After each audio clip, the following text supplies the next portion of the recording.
The man in the shining suit laughed as he leaned back in his wide leather seat, his eyes full of pride and arrogance. He thought the young African man sitting across from him did not belong in the same cabin. But he had no idea that this silent passenger would soon shatter every thought he carried. Before we begin, make sure to subscribe, because this is not just a story, it is a lesson that will shake you. The air inside first class was heavy with perfume and the quiet sound of glasses touching.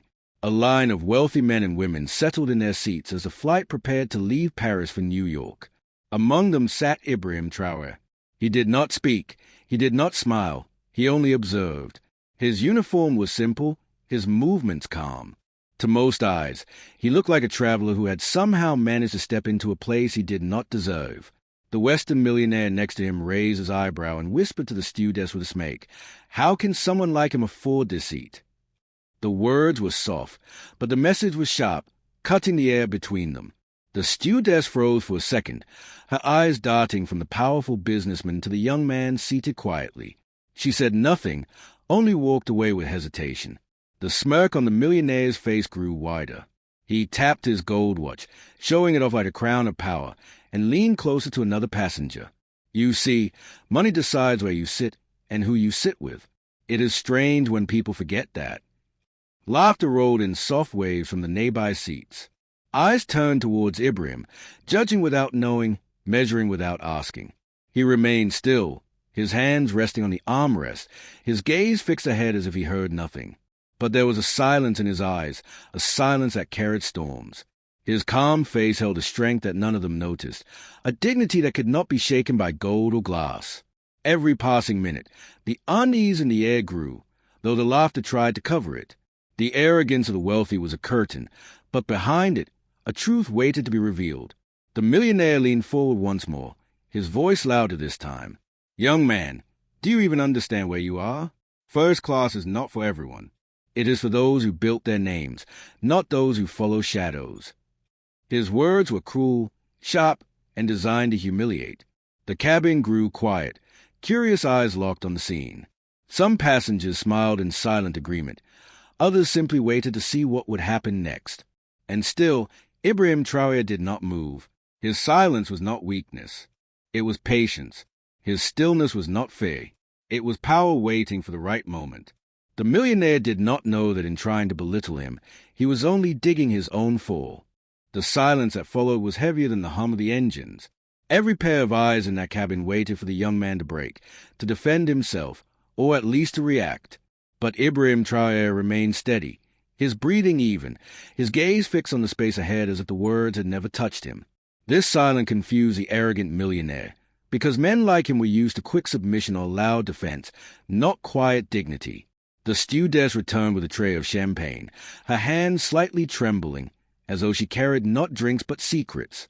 She placed a glass in front of the millionaire with a polite smile, but when she turned to offer one to Ibrahim, he raised his hand gently and refused.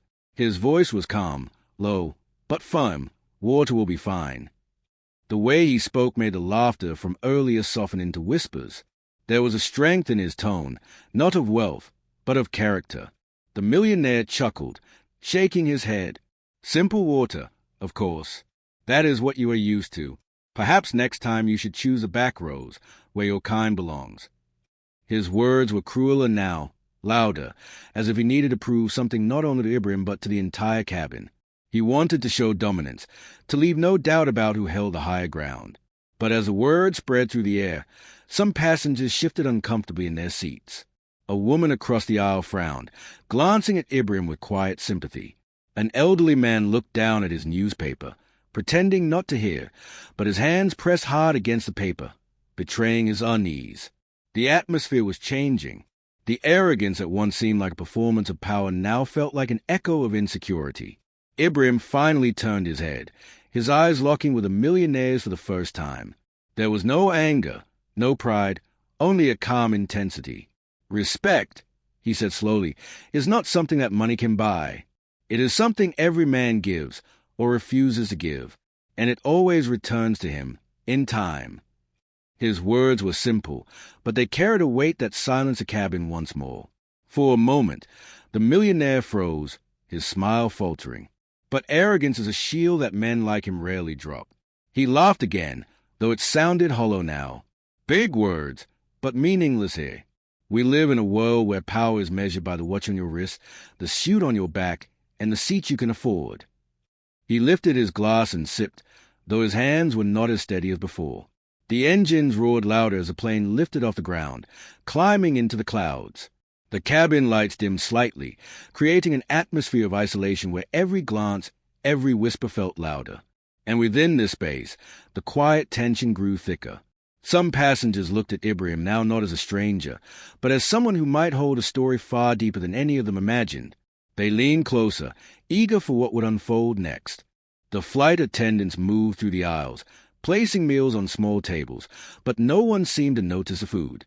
Their eyes still returned again and again to the strange tension between the wealthy man with his proud smile and the silent passenger who carried himself with quiet confidence. Every second felt stretched, as though the cabin itself waited for a storm to break. The millionaire leaned closer once more, refusing to let the silence win. "Tell me," he said with mock curiosity, "what kind of job pays enough for someone like you to sit here? Do you polish boots of politicians? Or perhaps you run small errands for the rich?" His words carried laughter, but the laughter now sounded more forced, as if he needed it to cover the crack in his pride. Ibrahim did not answer. Instead, he reached into his bag and slowly pulled out a book. Its cover was simple, worn by time, but the way he placed it on the table carried a quiet dignity.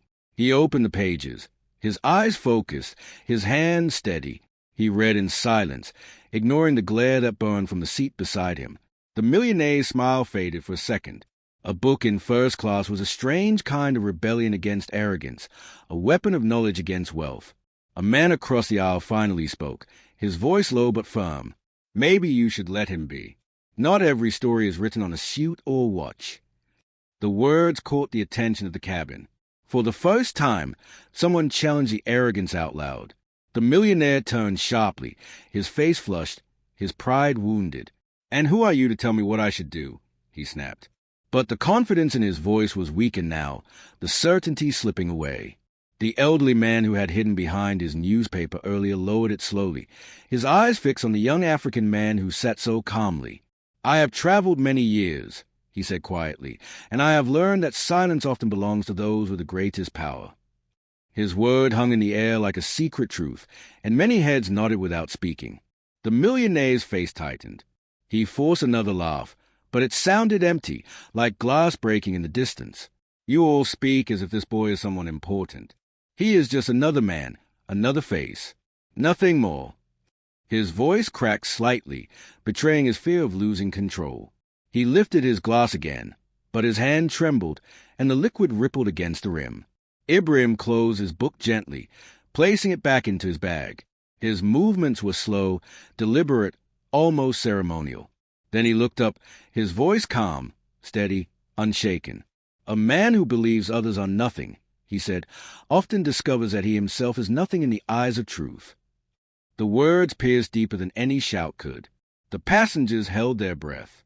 The millionaire looked away, his arrogance slipping like sand through his fingers. For the first time since the flight began, he could not find laughter. The cabin grew colder though the temperature had not changed. It was not the air that shifted but the weight of silence pressing down on every seat. The passengers were no longer amused spectators. They were witnesses, drawn into a story they could not look away from. Every gaze moved between the young man with steady eyes and the millionaire who now looked smaller inside his expensive suit. The stewardess approached once more, this time with a soft voice. "So," she said, turning to Ibrahim with a respectful bow of her head, "the captain would like to greet you after takeoff." Her words were simple, but the effect was thunderous. Several passengers gasped quietly. Why would the captain request to meet this man? The millionaire's smirk faltered completely, confusion replacing arrogance. He leaned forward quickly, his voice sharp. "The captain? Why him? Since when do captains leave the cockpit to greet common travelers?" His question sounded desperate, like a man watching the ground shift beneath his feet. The stewardess did not answer him. She only smiled politely and walked away. But in that moment, whispers began to spread through the cabin. A woman in a red dress whispered to her companion, "He must be someone important." The companion nodded, his eyes locked on Ibrahim with a new kind of respect. The story that arrogance had tried to write was slowly being rewritten. The millionaire clenched his fists against the armrests. He leaned closer to Ibrahim once again, his voice low and tense. "Who are you? Tell me. What power do you carry that even the captain waits to greet you?" His words carried not curiosity but fear, the fear of being wrong, of being humbled. Ibrahim's calm face did not change. He turned his head slowly, meeting the eyes of the man who had mocked him from the beginning. His voice was steady, controlled, and filled with quiet strength. "You have asked the wrong question. It is not who I am that matters here. It is who you have chosen to be." The passengers stirred, whispering again, their curiosity growing sharper with every word. Some leaned forward as though his answer might reveal a truth larger than the cabin itself. The millionaire sat back, unsettled, the weight of those words sinking into him like stones into deep water. Minutes later, the intercom buzzed, and the captain's voice filled the air. "Ladies and gentlemen, it is my honor to welcome on board today a remarkable leader, a man whose courage and service have inspired many. Please join me in extending respect to the President of Burkina Faso, Ibrahim Traoré." The announcement struck the cabin like thunder. Gasps echoed. Hands froze mid-air, eyes widened with disbelief. The silence that followed was no longer heavy with arrogance, but heavy with shame. Every passenger turned their gaze to the man who had been mocked, and their stares now carried only awe. The millionaire's face drained of color, his pride collapsing before everyone's eyes. The cabin remained frozen after the announcement, as though the words of the captain had sealed the air itself. Every whisper died, every arrogant laugh turned into silence. Eyes that once measured him with doubt now carried respect, and in some faces, even regret. The millionaire's jaw tightened. His fingers gripped the armrest as if it could save him from drowning in humiliation. The stewardess returned quickly, bowing her head as she placed a glass of water in front of Ibrahim with both hands, as though presenting it to royalty. Her movements were careful, filled with reverence. Ibrahim lifted the glass slowly, took a quiet sip, and placed it back. He did not smile. He did not boast. His silence was louder than any celebration, and that silence pierced deeper into the hearts of those who had judged him. The millionaire forced a laugh, but it cracked like broken glass. "President? Him?" he muttered, his voice shaking as though even his tongue struggled to accept the truth. Passengers turned their eyes toward him, their expressions shifting from curiosity to disdain. For the first time, the room judged him, not Ibrahim. His power had vanished, his pride had been stripped away, and he sat like a man who had been exposed before the world. The elderly man who had spoken earlier folded his newspaper, his eyes fixed on the millionaire. "Power is not always loud," he said calmly. "It often walks quietly until arrogance tries to test it. Then it rises." His word drew nods from several passengers, and the cabin filled with a quiet agreement that left the millionaire trembling in his seat. Ibrahim finally broke his silence. His voice was soft, but it carried to every corner of the cabin. "You measured me by my clothes, by my silence, by what you thought I could not afford. But respect is not written on fabric or on tickets. It is written in how we treat one another, especially when we believe no one is watching." His eyes swept across the cabin, and for a moment no one dared to look away. The millionaire shifted, sweat shining on his forehead. He tried to speak, but his words stumbled before they could leave his mouth. The passengers were no longer amused by him. They were uncomfortable in his presence. His arrogance had made him powerful for a moment, but his humiliation now made him small before them all. Ibrahim leaned back in his seat, closing his eyes, his face calm once more. He did not need to prove anything further. The truth had spoken for him, louder than any argument could. And yet, the silence in the cabin now was not the same as before. It was filled with reflection, with shame, with the heavy weight of a lesson none of them would forget. And the millionaire, once so sure of his throne of wealth, now sat in chains of his own making, unable to escape the truth he had mocked. The hours of the flight stretched onward, but the atmosphere inside first class remained unlike any other journey. The passengers no longer laughed, no longer whispered behind hands. They sat in silence, each of them reflecting on what they had witnessed. The arrogance that had once filled the air was gone, replaced by respect that quietly surrounded Ibrahim Traoré like a shield no one could break. The millionaire sat stiff in his seat, his face pale, his eyes avoiding every glance. He shifted uncomfortably, his hands restless, His voice lost. The man who had once spoken with such boldness now could not form a single word. He had built his identity on wealth, on mocking others, on believing money placed him above all. But before the calm presence of Ibrahim, his wealth looked small, his arrogance looked foolish, and his pride looked broken. A child seated with her mother leaned forward curiously, her innocent voice breaking the silence. "Mama, is he really a president?" The mother nodded gently, her eyes never leaving Ibrahim. "Yes," she whispered, "and a leader who shows us that respect is greater than money." The child looked at him with admiration, her smile pure, untouched by prejudice. That single moment struck deeper than the millionaire's insults ever could. The elderly man who had earlier spoken leaned toward Ibrahim with quiet respect. "Sir," he said softly, "forgive those who judged you before they knew you. Today, you have reminded us all of something we had forgotten." Ibrahim turned to him with a small nod, his voice even and calm. Respect should never depend on power or position. If we cannot give it to the unknown, then it means nothing when given to the known. His words fell into the cabin like gentle rain, washing away the last stains of arrogance. The millionaire could no longer contain the shame pressing on his chest. With a trembling voice, he finally spoke. I was wrong." His eyes lowered, his tone stripped of pride. "I did not know who you were. I judged without thought. I spoke without respect." His words were broken, but they carried the weight of truth.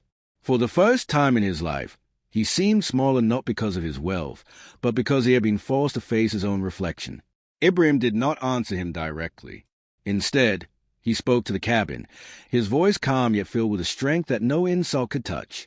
"It is not me you must apologize to. It is the values you abandoned in your hearts when you chose to measure worth with money. True power is not what sits on your wrist or in your pocket. True power is the dignity you carry when you honor others as human beings." When the plane touched the ground hours later, the passengers left with quiet hearts, carrying a memory they would not forget. The millionaire walked behind them, his head lowered, his pride shattered. And Ibrahim Traoré stepped into the world once more, not as a man who had to prove his worth, but as a reminder that respect is the highest seat anyone can hold.